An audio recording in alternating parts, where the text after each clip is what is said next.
дар муддати 30 соли истиқлолият асосгузори сулҳу ваҳдати миллӣ пешвои миллат президенти кишвар муҳтарам Эмомалӣ Раҳмон бо дастуру ҳидоятҳо ва сиёсати хирадмандонаи хеш баҳри ободии ватан ва пешрафти меҳан мардуми сарбаланди кишварро ба корҳои созандагиву бунёдкорӣ ҳидоят намуда баҳри беҳбуд бахшидани некуаҳолии мардум ва баланд бардоштани сатҳи зиндагии мо пайваста чораҳои зарурӣ меандешанд. маҳз ҳамин сиёсати хирадмандона ва кӯшишу ғайратҳои пешвои муаззами миллат буд ки дар ин муддати кӯтоҳ тоҷикистон аз қатори кишварҳои фақир ба яке аз кишварҳои дар ҳоли рушд қарор гирифта дар ҳама самтҳо ба пешрафту муваффақиятҳои беназир даст ёфтааст. маҳз ҳамин истиқлолият буд ки ҳар як гӯшаи ватан ободу зебо гардида ба куллӣ симои худро имрӯз дигаргун намудааст.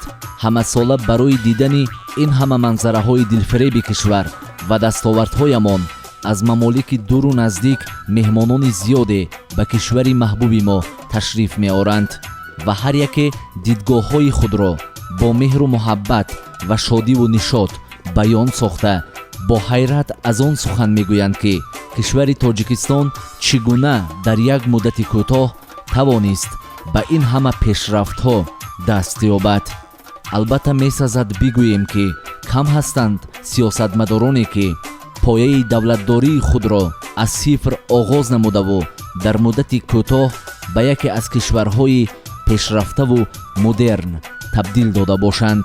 президенти муҳтарами мо бо хиради волои инсонӣ таҷрибаи кофии сиёсии худ ва маҳорати волояшон тавонистанд ба ин ҳадафу мақсади поки хеш бирасанду мардуми тоҷикистонро дар қатори дигар мардумони кишварҳои пешрафтаи ҷаҳон ба шодиву нишоти зиндагӣ зафарёб гардонанд. барои инъикоси дастовардҳои кишвар васоити ахбори омма нақши муҳимро мебозад. бо ҳамин мақсад ширкати садо ва симои шаҳри Панҷакент дар ҳамкорӣ бо мақомоти иҷроияи маҳаллии ҳокимияти давлатии шаҳри Панҷакент барои нишон додани дастовардҳои мардуми шаҳру деҳоти Панҷакенти Бостон барномаеро бо номи Тоҷикистон хонаи умеди мо омода ва пешниҳоди шумо мегардонад. инабат низ барномаи мо аз ҳудуди ҷамоати деҳоти Саразм, деҳаҳои Камартош ва Ҳавзак пешниҳодатон мегардад. деҳаи Камартоши ҷамоати деҳоти Саразм дар соҳили чапи дарёи Зарафшон ҷойгир буда дар он 1051 нафар аҳолӣ зиндагӣ мекунанд ки 111 хоҷагиро ташкил медиҳанд. деҳаи Ҳавзаки ҷамоати деҳоти Саразм низ дар соҳили чапи дарёи Зарафшон ҷойгир буда дар ин деҳа 957 нафар аҳолӣ зиндагӣ менамоянд ки 162 хоҷагиро ташкил медиҳанд. нахуст мо барои таҳияи ин барнома ба деҳаи Камартош ташриф оварда аз муассисаи миёнаи таълимии рақами 43 ин деҳа дидан намудем. ин муассиса дорои 12 синфхона, ҳуҷраи фаннӣ ва китобхона мебошад ки дар китобхонаи он беш аз 5000 адад китобҳои таълимиву дарсӣ барои хонандагон дастрас аст. дар хониши соли 2020 ва 2021 дар ин ҷо 640 нафар хонанда дар ду баст таҳсил намуданд ки ба онҳо 36 нафар омӯзгор таълиму тарбият доданд. сарвар ва омӯзгорон дар ҳамкорӣ бо мардуми сарбаланди ин деҳа соли 2016 болопӯши муассисаро пурра аз навсозӣ намуда ҳамзамон атрофи мактабро ба ҳаҷми 45 метр бо девор маҳкам карданд. яке аз шартҳои дигари барномаи Тоҷикистон хонаи умеди мо ин муаррифии оилаҳои хушбахт ё худ намунавӣ мебошад. бо ҳамин мақсад мо ба яке аз оилаҳои хушбахти ин деҳа оилаи Яҳьёев Аббос рафтем ва атрофи зиндагиву рӯзгор кору фаъолияти аъзоёни ин оила бо онҳо суҳбате анҷом додем. man Яҳьёев Аббос 1966-yil tug'ilganman. Shu Kamar qishlog'ida shundan beri yashayman. 1983-yil o'qish tugatib 1984-86-yil harbiyda xizmat qilganman. 1986dan 91gacha o'qishni o'qib tugatib mana shu maktabda tarix va huquq fanidan dars berib kelaman. Hozirgi kunda mana shu ayni shu 43-o'rta maktab direktori bo'lib ishlayman. ish davomida maktabning ko'p onlar qo'shimcha sinfxonalar qurdik, devorlar qurdik maktabga atrofini. Qadom sol shuma oilada o'shdi? Men 1988-yil oilador bo'ldim. Chand farzand bor? 6 farzand. Chand farzandaton ma'lumot dor? Darbore ko'r farzand farzand bo'lgan. 2 farzandim oliy ma'lumotli, qolganlari ikkitasi maktab o'quvchisi, qolganlari o'rta ma'lumotli. Ular dehqonchilik bilan shug'ullanadi. Bittasi Rossiya, ikkitasi Rossiyada. Bittasi maktabda o'qituvchi, qolganlari dehqonchilik bilan. Shu sabab shuki shuma hamsardimga yarjashdi. Biz endi birga bo'lishimizga taqdirmi yo ota-ona sababchi bo'lganmi? Shunday. Intixobi padar modaraton bo'ldi? Ota-onalarni tarbiya tanlagan. Az intixobi padar modaraton shuma pushaymondimi? Yo'q, pushaymon. Hamma zindagida ba'zan nofahmi mishad, problema mishad, mushkulot mishad. Zindagi oilaviy bor. Bayni shuma ham hamma guna mushkulot bo'lmaydi. Oilada bo'ladigan narsa. Chunki har bir oilada kelishmovchilik, tushunmovchilik, anglashilmovchilik bo'ladi. Ularni birgalikda do'stlik bilan hal qilish kerak. Do'stlar. Shuma chiqar hamma problemaga kiti hamsardan hal qiladi. Yagon bir janjol kardagim shuma? Jang qilganimiz yo'q. Imroz sohibi kelin ham hasti. Munosibati shuma bu kelin o'chqil, munosibati kelin bu xushto'man o'chqil. Umuman munosibati shuma va hamsaraton kelin o'qitib chiqil. Yaxshi muomaladamiz, kelinlarga ota-onalarcha maslahat berib turamiz. Shuma do'xtar ham dora, so'yib do'xtar ham hasti, do'xtaraton ham oilada o'shlagan. Bitta qizim bor, oilali bo'lgan. Oilada o'shlagan. Vaqti ki dar hamma oila do'xtaraton yagon mushkili paydo shavad. Do'xtaraton masalan omada ba shuma go'yat ki men kambuti doram, men xil problema az, xil norasiyat.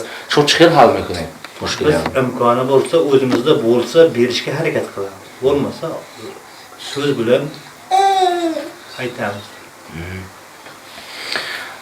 Az nigohi shuma mard masalan chiguna zana do'st midorad? Chiguna zana nag'z milad mard? Erkak endi doimo ayolni hurmat qilish kerak, do'stlik bilish kerak, uning maslahatiga quloq solish kerak, fikrlashish kerak, ham fikr bo'lish kerak.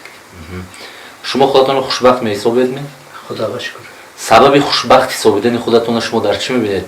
Qadom sabab qilib shuma xudotona xushbaxt mibiladi? Farzandlar sog' salomat, sog' salomat. Vatanimiz tinch. Avvalo vatan tinch. Sog'lik. Shu tufayli inson o'zini baxtli his qiladi. G'ayri kori omuzgori shuma bo'z ba chi kor ham mashg'ulatsiz? Dehqonchilik, chorvachilik. Dehqonchilik va chorvachilik. Zamini kishovarzi shuma chiqadar az chand hissa zamin dori? Dar uni chiqish mumkin. Umumiy olganda bizda o'zimizning hissamizda 12 sotik 30 sotik bo'lsa, shundan 10 sotik, 20 sotiga bog'dorchilik bo'lsa, qolgan 10 sotiga dehqonchilik, kartoshka bor va poliz ekinlari. Mahsulot poliziyasi. Yetarli, ro'zg'orga yetarli yetishtiramiz. Shuma guftid bog' ham bor, bog' dori. Xo'p, dar bog'aton chi nihol shinonidagi tok, angur. Angur. Tanam. Chand namudi angur shinonidagi shuma? Toyfu, kishmish, faqat ham toyfu, kishmish, Husayni ham. Chand dona? Qarib 80. Qarib 80 dona, 80 dona daraf. Xo'p. Hamin davomi 30 soли istiqloliyat ba dehi shuma ba chi tag'yirot shud? Sohai ma'orif shuma ki yak nafar hastki dar sohai ma'orif ko'rib faoliyat miqiladi. Ma'orif sohasida bizning qishlog'imizga xalq tomonidan yoki bo'lmasa shu homiylar tomonidan yordam berilib kelyapti.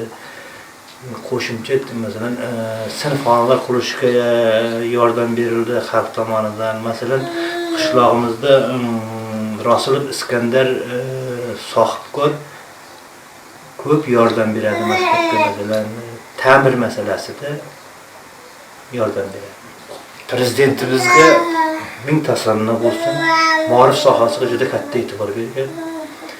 Chunki u prezidentimiz davlat siyosatida juda oqilona ish olib boryapti. asosan ma'rif sohasiga katta e'tibor beryapti.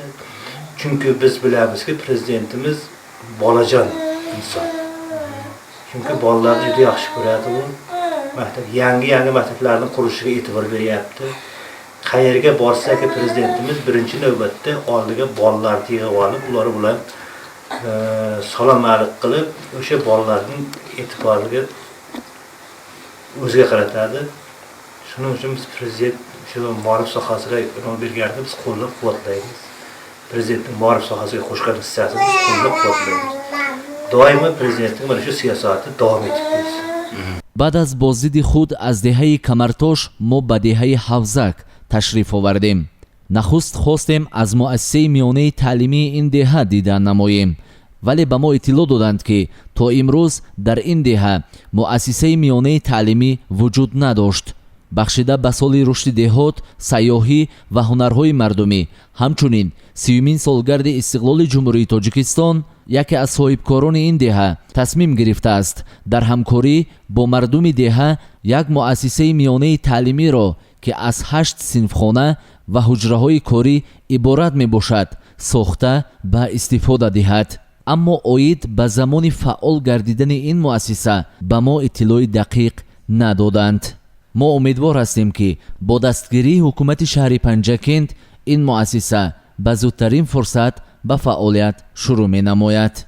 دوستان عزیز و ارجمند، این بود برنامه نوبتی تاجیکستان خانه امید ما که بخشیده به 30مین سالگرد استقلال جمهوری تاجیکستان از حدود شهر و دهات پنجکند از جمله جماعت دهات سرازم تقدیمتان نمودیم. بازدید ما از جماعت دهات سرازم ادامه دارد.